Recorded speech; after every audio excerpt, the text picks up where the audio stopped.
नमस्कार विद्यार्थी मित्रांनो, मी तुमचा दोस्त जितेंद्र राठोड स्वागत करतो माझ्या यूट्यूब चॅनलवर, ज्याचं नाव आहे जितूस डायरी. या ठिकाणी बघा, तुम्हाला परत एका गोष्टीसाठी चर्चा करण्यासाठी मी दुसरं एक सेशन घेऊन आलो आहे.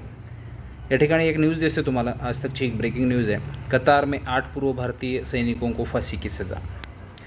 म्हणजे हे जे न्यूज़ बघतो आहे आपण, त्यामध्ये कतारमध्ये काम करत असलेल्या 8 जे पूर्व सैनिक आहेत, नेव्हीचे ऑफिसर्स आहेत, हे 8 लोक ज्यांना या ठिकाणी फाशीची सजा किंवा त्यांना फाशी सजा म्हणजे त्या ठिकाणी फाशी दिली जात नाही, तर त्यांना शूट केलं जातं. त्याची शिक्षा या कतारमध्ये सुनावली आहे. तर ह्या 8 लोकांचं किंवा 8 जे आपले पूर्व सैनिक आहेत त्यांची नेमकी काय चूक आहे हे आपण बघणार आहोत. आता कतार म्हणजे हापा कतार. कतार कुठे आहे? भारताच्या उजवी बाजूला, म्हणजे भारताच्या पश्चिमेकडे या ठिकाणी हा देश आहे. हा बघा कतार, अतिशय छोटा देश आहे.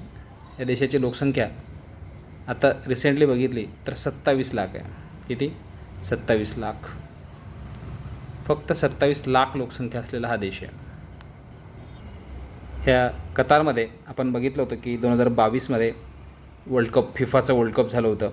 हा असा देश आहे, या ठिकाणी विचित्र प्रकारचे काही रूल्स आहेत, अतिशय कडक असे त्या ठिकाणी रूल्स चालतात. आणि अपराध जे वेगवेगळे आहेत त्यामध्ये त्यांना सरळ शूट केलं जातं. यामध्ये आपण जर बघितलं तर कतारमध्ये जेव्हा फिफाचं वर्ल्ड कप झालं त्यावेळी नो ड्रिंक्स, त्या ठिकाणी दारू पिण्यावरती बंदीसुद्धा होती. किंवा आपण जसे बघतो रेग्युलर फुटबॉलच्या मॅचेसमध्ये एखादी गोल वगैरे झाला की प्लेयर्स असे टी शर्ट वगैरे काढून फिरवतात, त्याचीसुद्धा परवानगी त्या ठिकाणी नव्हती. समलैंगिक विवाहसुद्धा जरी केला तरी त्या ठिकाणी शूट केलं जातं. असे कडक नियम या ठिकाणी आहेत. आणि नंतर आपण युद्ध जे चालू होतं कोणाचं, अमेरिका आणि अफगाणिस्तानची चर्चासुद्धा याच ठिकाणी झालेली आहे. कुठे? या दोहामध्ये. त्यानंतर अमेरिकेने आपलं सैन्य मागे घेतलं होतं, हे आपल्याला माहिती आहे. तर हे आपण चर्चा करत असताना, कतारबद्दल बोलत असताना, ह्या 8 लोकांचा काय संबंध आहे आणि कशासाठी ही लोकं त्या ठिकाणी गेली होती? हे पर्शियन गल्फमधली ही कंट्री आहे. या ठिकाणी बघा, पर्शियन गल्फ तुम्हाला दिसत असेल. इथे ही लोकं आपली सेवा देण्यासाठी गेलेली होती. तिथे एक कंपनी आहे, दहारा ग्लोबल टेक्नॉलॉजी एजन्सी अशी पुढे काहीतरी त्याचं नाव त्या कंपनीचं आहे, जी काय करते तर त्या कतारमधल्या सैनिकांना ट्रेनिंग देण्याचं काम करते. आणि ह्या ट्रेनिंग देणाऱ्या कंपनीमध्ये भारताचे 8 माजी सैनिक, नेव्ही ऑफिसर्स त्या ठिकाणी गेलेले होते.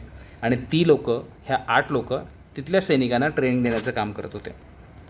मग तिथे काय झालं, 2022मध्ये, ऑगस्ट 2022मधली ही गोष्ट आहे, त्यांना अचानक गिरफ्तार करण्यात आलं. त्यामध्ये त्यांचा एक CEO, म्हणजे जो मुख्य कार्यकारी अधिकारी आहे त्या कंपनीचा, आणि त्याच्यासोबत अजून एक मोठा ऑफिसर, अशी ही सगळी टीम अचानक त्याला त्या ठिकाणी अटक करण्यात आली. त्यानंतर कितीतरी दिवस बाहेर लोकांना माहिती नव्हतं त्यांना कशासाठी अटक केलं आहे, का अटक केलं आहे, अजून कोणत्या देशालाही त्याचा माहिती नव्हतं. पण हे हळूहळू जगासमोर आलं जेव्हा त्यांना बेलसाठी वगैरे अनेक वेळा कोर्टामध्ये जेव्हा हजर करण्यात आलं.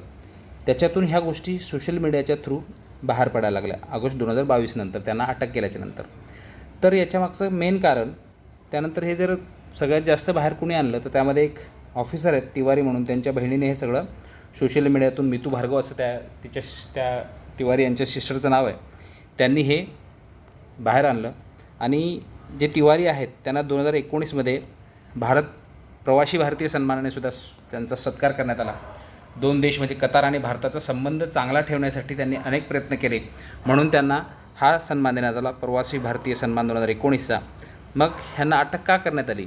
कारण असं म्हटलं जातं की त्या ठिकाणी जे जासूस आहेत, जासूस जर कोणी सापडला तर त्या ठिकाणी सजा आहे, मौत असते.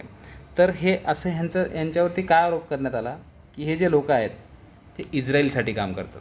आपण बघतो आहे की या ठिकाणी जे अरब कंट्रीज आहेत, हे इराण असेल, लेबनान असेल, हे सगळे देश, आजूबाजूचे सगळे देश त्या ठिकाणी फिलिस्तीनला सपोर्ट करतात.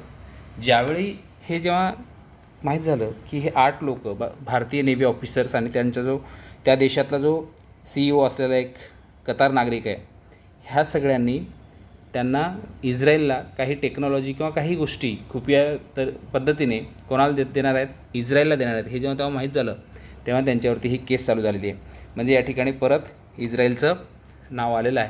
म्हणजे इस्रायलला मदत करण्याच्या आरोपाखाली इस्रायलसाठी करत असलेल्या खुफिया कामासाठी हे 8 लोक आणि ते कतारमध्ये असलेल्या त्या दहारा कंपनीचा जो CEO आहे आणि तिथला जो एक ऑफिसर आहे, ह्या सगळ्यांना अटक करून आता त्यांच्यावरती जे बऱ्याच वेळा 7-8 वेळा ह्या लोकांनी बेलसाठी प्रयत्न पण केला, पण त्यांना बेल मिळाली नाही आणि त्याला अतिशय अज्ञात अशा ठिकाणी ह्या 8-10 लोकांना ठेवण्यात आलं होतं आणि त्यांना बाहेरचे जे नागरिक आहेत त्यांनासुद्धा कधी भेटू दिलेलं नाही. बघा या ठिकाणी आता ते जी ह्यांना जी शिक्षा सुनावली आहे ती सुनावली तिथल्या एका कोर्टाने, पण तिथलं ते सुप्रीम कोर्ट नाही आहे. म्हणजे त्याच्यावरतीसुद्धा ही लोक अपील करतील. पण तोपर्यंत आपण जेव्हा भारताचे जे फॉरेन मिनिस्टर आहेत, जयशंकर साहेब हे आहेत आपले जयशंकर साहेब, त्यांनी आपल्या रशियामध्ये युद्ध चालू असताना म्हणा किंवा त्या युरोपियन वेस्टर्न कंट्रीजला उत्तर देणं, जेवढं रशियाकडून आम्ही तेल घेतो त्याच्यापेक्षा जास्तीचं तेल पश्चिमी देश घेतात, अशा सगळ्या गोष्टी त्यांच्या समोर सांगणं किंवा अमेरिकेला सडेतोड उत्तर देणं किंवा चीनला सडेतोड उत्तर देणं, ह्या सगळ्या गोष्टींसाठी जेवढी आपण जयशंकर साहेबांची तारीफ करतो तेवढीच या ठिकाणी आपण सगळे भारतीय नक्कीच निंदा करतील. कारण या कतारमध्ये झालेल्या ह्या आरोप होतील, सिद्ध होतील न होतील त्या पुढच्या गोष्टी आहेत. पण तोपर्यंत जेव्हा हे फाशीची शिक्षा त्यांना झाली आहे त्याच्यातून वाचवण्यासाठी जर हे लोकांना यश आलं नाही, तेवढेच क्रिटिसाईज इंडियन लोक ह्या जयशंकर साहेब किंवा फॉरेन मिनिस्टरला नक्कीच करतील किंवा फॉरेनचे जे मंत्रालय ते नक्कीच क्रिटिसाईज होईल, हे मात्र नक्की. तर त्यानंतर हे आपले अरिंदम बागची आहेत, official spokesperson of the ministry of external affairs. म्हणजे एक्सटर्नल अफेअर्सचं हे काम करणारी व्यक्ती आहे. त्यांनीसुद्धा सांगितलं की आम्ही कतारचे जे सरकार आहे त्यांच्यासोबत आणि त्यांचे जे आपले जे 8 नेव्ही ऑफिसर आहेत त्यांचे जे ही आहेत फॅमिली आहेत त्यांच्यासोबत आमची चर्चा चालू आहे, असं हे यांनी आपल्याला सांगितलेलं आहे. तर हे जरी सुप्रीम कोर्ट जरी नसेल कतारचं, तरी पण ही आपल्यासाठी एक खेदाची बाब आहे की या ठिकाणी ही त्यांना फाशी शिक्षा सुनावली. कारण त्यातल्या इंटेलिजन्स ऑफिसरनी ही माहिती गोळा केली आहे की ही सगळी लोकं इस्रायलसाठी किंवा इस्रायलच्या लोकांसाठी ही लोकं काम करत होती, असा त्यांच्यावरती आरोप करण्यात आलेला. कतार आणि भारत यांचे संबंध पूर्वीपासून चांगलेच आहेत.